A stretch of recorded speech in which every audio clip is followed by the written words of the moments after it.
বিপ্লবী বন্ধুরা, আসসালামু আলাইকুম। আজকে ৫ আগস্ট যখন শেখ হাসিনা কাঁচা বেঁধে দেশ থেকে পালায়, আজকে তার ৫ মাস পরে কেন আমাদের আবার শহীদ মিনারে এক হতে হলো? গত ৫ মাসে সরকারের কি প্রোক্লেমেশন ঘোষণার সুযোগ হয় নাই? তারা কি এতই ব্যস্ত ছিল যে তারা একটা জুলাইয়ের ঘোষণাপত্র ঘোষণা করার সময়টা করে উঠতে পারে নাই? এই পরিপ্রেক্ষিতে কিছুদিন আগে আমরা বৈষম্য বিরোধী ছাত্র আন্দোলন আমরা এই উদ্যোগটা গ্রহণ করি যে এই জুলাইয়ে যে যোদ্ধারা জীবন দিয়ে রাস্তায় যুদ্ধ করেছিল, লড়াই করেছিল, তাদের সেফটি আমাদের দিতে হবে। এটা আমাদের ঐতিহাসিক দায়। আজকে গতকালকে রাতে যখন প্রধান উপদেষ্টা প্রেসিং আমার ঘোষণা করেছে যে তারা প্রোক্লেমেশন সকলকে নিয়ে ঘোষণা করবে, আমরা সেটাকে কিন্তু সাধুবাদ জানিয়েছি। আমরা স্পষ্ট বলতে চাই, এই প্রোক্লেমেশন নিয়ে আমরা কালক্ষেপণ চাই না। আজকে 31শে ডিসেম্বর আমরা রীতিমতো বাধ্য হয়ে এখানে একত্রিত হয়েছি। গত ৫ আগস্টের পরে নতুন বাংলাদেশের রূপ তখনই সফল হইতো যদি আলোচনার টেবিলে সবকিছু থেকে সমাধান আসতো। কিন্তু আমরা দেখতে পাচ্ছি যে আলোচনার টেবিলে কোনো সমাধান আসে না। আমাদের জনগণের সমাধান শুধুমাত্র রাজপথ। আমরা বৈষম্য বিরোধী ছাত্র আন্দোলন খুব স্পষ্টভাবে বলে দিতে চাই, আওয়ামী লীগের বিচারের আগে কোনো নির্বাচন হবে না। আরেকটা কথা স্পষ্টভাবে বলতে চাই, আমাদের যারা শহীদ পরিবার আছে, আমাদের যারা আহত আছে, তাদের প্রতি ন্যায় বিচার হয় নাই। এই মানুষগুলোর প্রপার ট্রিটমেন্ট, তাদের পুনর্বাসন হইতে হবে এবং সরকার সম্পূর্ণ দায় নিয়ে এই পরিবারগুলোর সেফটি, যার হাত চলে গেছে, পা চলে গেছে, যার চোখ চলে গেছে, তার সেফটি সরকারকে দিতে হবে। তার চাকরি, তার জীবনের নিরাপত্তা সরকারকে দিতে হবে। খুব বেশি কথা বাড়াবো না, আমাদের অনেক বক্তা সামনে আছেন, কিন্তু আমরা বৈষম্য বিরোধী ছাত্র আন্দোলন খুব স্পষ্ট কথা বলতে চাই যে জুলাই মরে যায় নাই। আমরা জুলাইয়ের স্পিরিট নিয়ে এখনো পর্যন্ত রাস্তায় আছি এবং আমরা কোনোভাবে সেই ৯০-এর মতো, সেই ৭১-এর মতো ২৪কে ব্যর্থ হতে দিব না। আমরা ২৪-এর যোদ্ধা, সবাইকে এই জুলাইয়ের স্পিরিট সমুন্নত রাখার আহ্বান জানিয়ে আমি আমার বক্তব্য এখানেই শেষ করছি। ধন্যবাদ সবাইকে। ছাত্র জনতাদের কিছু মনে পড়ছে? ৫ই আগস্ট, ৩ই আগস্ট আমরা দেখেছিলাম এইসব চত্বরে এই ধরনের মানুষের উপস্থিতি, কিন্তু তখন আমাদের ভয় ছিল, স্নাইপারদের গুলি ছিল, শেখ হাসিনার পোষা কুত্তাদের হামলা ছিল। স্বাধীন বাংলাদেশে আজকে আমরা এখানে উপস্থিত হয়েছি।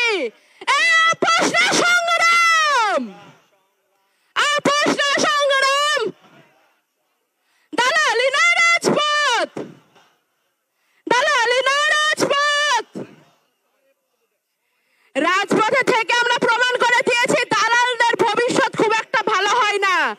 এখনো সচিবালয়ের ভেতরে, গোয়েন্দা সংস্থার ভেতরে, পুলিশের ভেতরে যারা যেখানে যত দালাল লুকিয়ে আছে, আমরা বলতে চাই বাংলাদেশের বর্তমান অন্তর্বর্তীকালীন সরকারকে আমাদের প্রতিষ্ঠানগুলো দালাল মুক্ত করুন। যেই দেশে বিপ্লবীদের নিরাপত্তা নেই, যেই দেশে যোদ্ধাদের নিরাপত্তা নেই, সেই দেশে সাধারণ মানুষ কিভাবে নিরাপত্তা আশা করতে পারে? এখন পর্যন্ত দেশের আনাচে কানাচে যেখানে জুলাই বিপ্লবের যোদ্ধাদের উপরে হামলা হয়েছে, হুমকি হয়েছে, প্রত্যেকটার বিচার করতে হবে, এই নিরাপত্তা নিশ্চিত করতে হবে। আহতদের সুচিকিৎসা এবং শহীদ পরিবারের সম্মান, এর সাথে সাথে আমাদের আরো একটা জিনিস প্রয়োজন, সেটা হচ্ছে এই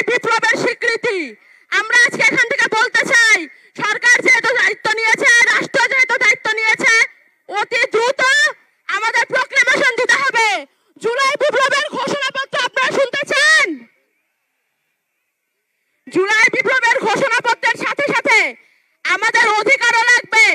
30 বছর হয়ে গেছে ছাত্র সংসদ, ছাত্ররা ভোট দিতে পারে নাই। দেশের আনাচে কানাচে প্রত্যেকটি প্রতিষ্ঠানে যেখানে যেখানে ছাত্র সংসদ আছে সব জায়গায় ভোট দিতে হবে, ডাকসু দিতে হবে, রাকসু দিতে হবে, জাকসু দিতে হবে। আপনারা কি ভোট দিতে চান কিনা? বেশি কিছু বলার নেই। মানুষের উপস্থিতি দেখে, জনসমুদ্রের ঢল দেখে আবেগে আপ্লুত হয়ে যাচ্ছি। আপনারা যারা কষ্ট করে দেশের বিভিন্ন প্রান্ত থেকে এসেছেন, ধন্যবাদ জানিয়ে আপনাদের ছোট করব না। শুধু বলতে চাই, এই বিপ্লব এবং বিপ্লবের যে কৃতিত্ব সবার আমরা সমান অংশীদার। সবাইকে ধন্যবাদ, সবাই ভালো থাকবেন। ইনকিলাব জিন্দাবাদ। জুন 5 হাইকোর্ট দেখিয়ে 18 সালের পরিপত্র বাতিল হয়। জুন 6 এই শহীদ মিনার থেকেই যৌক্তিক কোটা সংস্কার আন্দোলন শুরু হয়। আগস্ট 3 এই শহীদ মিনার থেকেই শত শত ভাইয়ের রক্তের উপরে, লাশের উপরে দাঁড়িয়ে এক দফা ঘোষণা হয়। আগস্ট 5 এই আগস্ট 5-এই বাংলাদেশের ছাত্র জনতার ঐক্যবদ্ধ লড়াইয়ে খুনি হাসিনা দেশ থেকে পালিয়ে যায়। ওই জুন 5 থেকে আগস্ট 5-এর যে লড়াই, সে লড়াই কি শেষ হয়ে গিয়েছে? আমাদের সংগ্রাম কি শেষ? আমাদের সামনে এখনো খুনিরা, খুনিদের দোসররা এখন উন্মুক্ত ভাবে চলাফেরা করে। যারা আমাদের ভাইদের হত্যা করেছে, ওই ছাত্রলীগ, যুবলীগ, আওয়ামী লীগের সন্ত্রাসীরা, তারা এখনো বিভিন্ন দিক থেকে আমাদেরকে দেখে আর মুচকি হাসে। এই খুনিদের বিচার হতে হবে কিনা? আমার যারা আহত যোদ্ধা রয়েছে, শহীদ পরিবার রয়েছে, তাদের এই খুনের বিচার হতে হবে কিনা? আমরা অবিলম্বে অন্তর্বর্তীকালীন সরকারকে একটি আহ্বান জানাতে চাই। আমরা যদি আমাদের এই শহীদ ভাইদের রক্তের বিচার না করতে পারি, আমরা কখনো নিজেদেরকে মাফ করতে পারবো না। আমরা স্পষ্ট করে একটি কথা বলতে চাই, অন্তর্বর্তীকালীন সরকার এখনো যেই জায়গায় আটকে আছে, আমাদের সিন্ডিকেট গুলো ভাঙতে হবে। এখনো কেন আমরা শুনবো এক হাত থেকে আরেক হাতে সিন্ডিকেট গিয়েছে? তাহলে আপনারা আপনাদের জায়গা থেকে কি অ্যাকশন নিচ্ছেন? এক হাত থেকে যদি আরেক হাতে সিন্ডিকেট যায়, তাহলে সেই হাত আপনারা ভেঙে দিচ্ছেন না কেন? আমরা অন্তর্বর্তীকালীন সরকারকে আরেকটি স্পষ্ট আহ্বান জানাতে চাই। সেটি হচ্ছে, আমাদের এই বাংলাদেশ সকল দেশের সাথে বন্ধুত্বপূর্ণ পররাষ্ট্র নীতিতে যাবে, কিন্তু সেই বন্ধুত্বপূর্ণ পররাষ্ট্র নীতির সুযোগে কেউ যদি মাথায় উঠে বসে, আমরা তাকে মাথা থেকে মাটিতে ফেলে দিতে বিন্দু মাত্র দ্বিধা করব না। আমরা স্পষ্ট করে একটি কথা বলতে চাই, যেই খুনিরা এই দেশের বাইরে, এই দেশের মানুষের ঘামের হাজার হাজার কোটি টাকা পাচার করেছে, সেই টাকা ফিরিয়ে আনতে হবে। আমরা স্পষ্ট করে বলতে চাই, ওই গোপালগঞ্জে যেই খুনির দোসররা এখনো ঘাপটি মেরে আছে, তাদেরকে আইনের আওতায় বিচার করতে হবে। গোপালগঞ্জে এখনো কিভাবে আমাদের এই অভ্যুত্থানের যোদ্ধাদের উপরে হামলা হয়, আমরা প্রশাসনকে, পুলিশকে স্পষ্ট ভাবে বলতে চাই, পুরো বাংলাদেশে আমাদের এই যোদ্ধাদের, ফ্যাসিস্ট বিরোধী আন্দোলনকারীদের নিরাপত্তা যদি না দিতে পারেন, তাহলে ওই চেয়ারে কোন আইন শৃঙ্খলা রক্ষাকারী বাহিনীর বসে থাকার কোন অধিকার নেই। আমরা স্পষ্ট করে শুধু একটি কথাই বলতে চাই, আমরা এই অন্তর্বর্তীকালীন সরকারের কাছে আমরা এই গণহত্যার বিচার চাই। আমরা সিন্ডিকেট থেকে আমাদের মানুষের মুক্তি চাই, আমরা পাচারকৃত অর্থ ফেরত চাই, আমরা দ্রব্যমূল্য নিয়ন্ত্রণ করে মানুষের স্বস্তি চাই, আমরা আহত যোদ্ধাদের সুচিকিৎসা চাই। পরিশেষে শুধু একটি কথাই বলবো, যে শব্দ নিয়ে এত মানুষ রক্ত দিয়েছে, এত মানুষ জীবন দিয়েছে, যে কেউ সেই সচিবালয়ে বসে হোক, পুলিশে বসে হোক, অন্য কোথাও বসে হোক, যদি সেই শব্দের সাথে, স্পিরিটের সাথে বিন্দু মাত্র বিশ্বাসঘাতকতা করার চেষ্টা করে, তাকে সমূলে উৎপাটিত করতে হবে। আমাদের আবারও দেখা হবে সংগ্রামের লড়াইয়ে অথবা রাজপথের বিজয়ে। ইনকিলাব জিন্দাবাদ। আপনারা জানেন আমাদের এই জুলাই গণ অভ্যুত্থানের পরে এই অভ্যুত্থানকে অনেকে মেনে নিতে পারে না, সেজন্য সচিবালয়ে, পুলিশে, বিচার বিভাগে বিভিন্ন সময় আমাদের বিরুদ্ধে ষড়যন্ত্র চলে।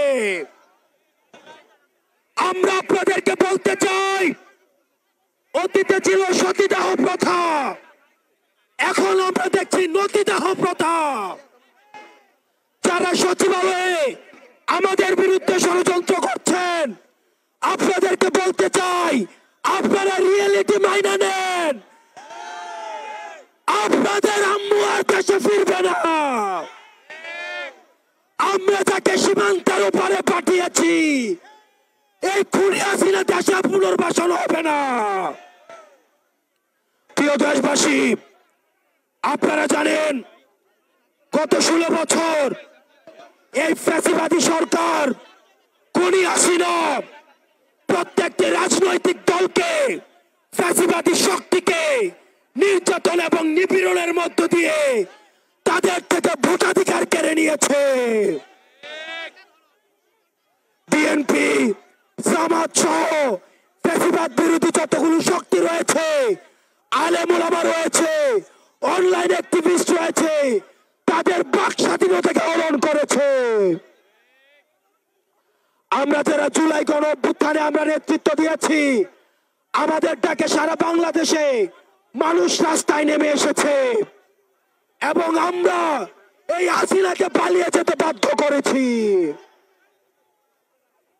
আমরা এই সরকারকে বলতে চাই, আজকে 5 আগস্টের পরে আজকে এই পর্যন্ত আইন শৃঙ্খলা পরিস্থিতি এখনো পর্যন্ত স্বাভাবিক হয় নাই, দ্রব্যমূল্য এখনো নিয়ন্ত্রণে আসে নাই।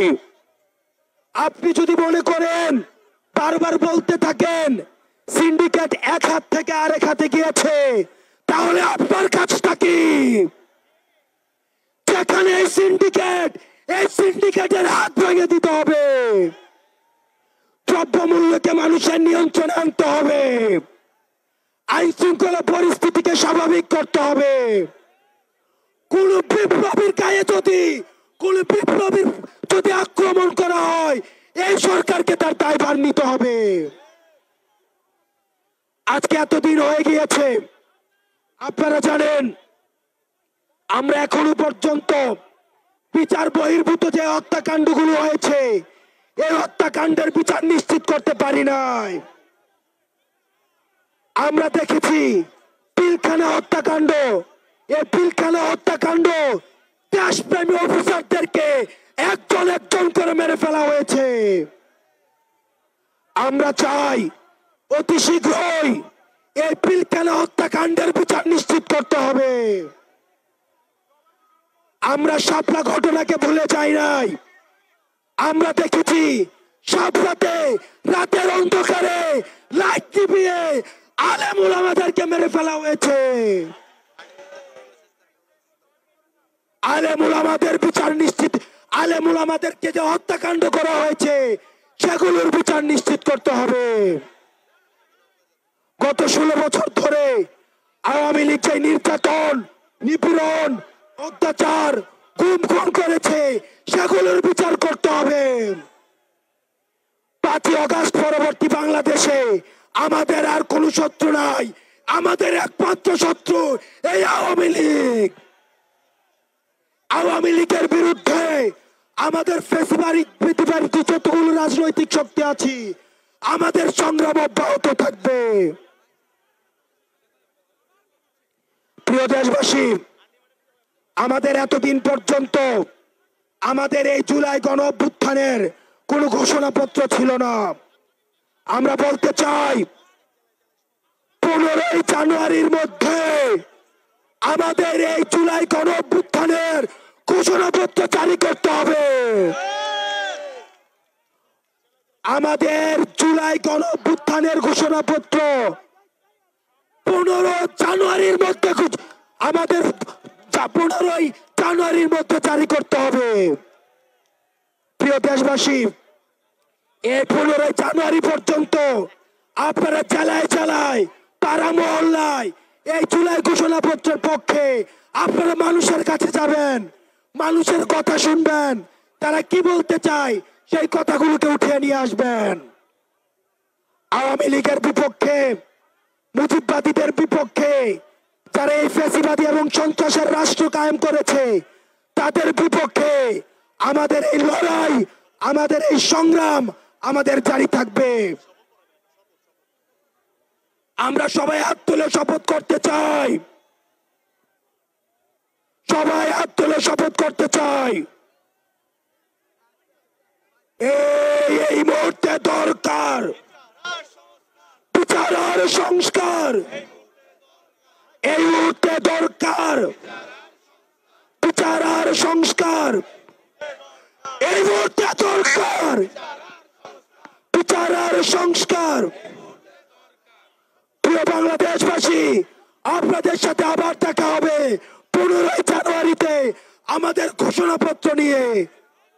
ইনকিলাব জিন্দাবাদ, মুজিববাদ মুর্দাবাদ।